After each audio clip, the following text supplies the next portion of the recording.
দেওয়ার সময় হিসেব করে দিতে হয়। সে কষ্ট আপনার কাছে ফিরে এলে হজম করতে পারবেন তো?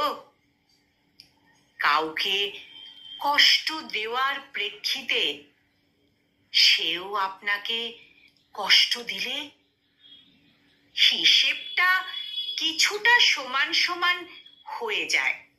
কিন্তু কাউকে কষ্ট দেওয়ার পর সে যদি চুপ হয়ে যায়, উল্টো আঘাত না করে, তাহলে তো আরো বিপদ। স্বয়ং সৃষ্টিকর্তা সেই হিসেব নিতে বসলে আপনার কি হবে ভেবে দেখেছেন?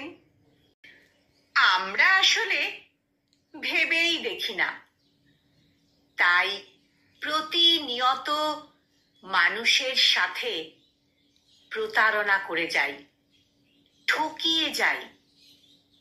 দিনের শেষে বিশ্বাস শেষ করে দিয়ে হারিয়ে যাই।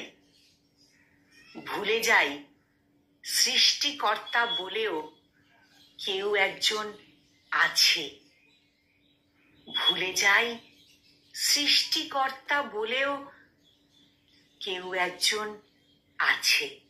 সংকলিত এই মোটিভেশনাল কবিতাটি উচ্চারণে আমি নিবেদিতা।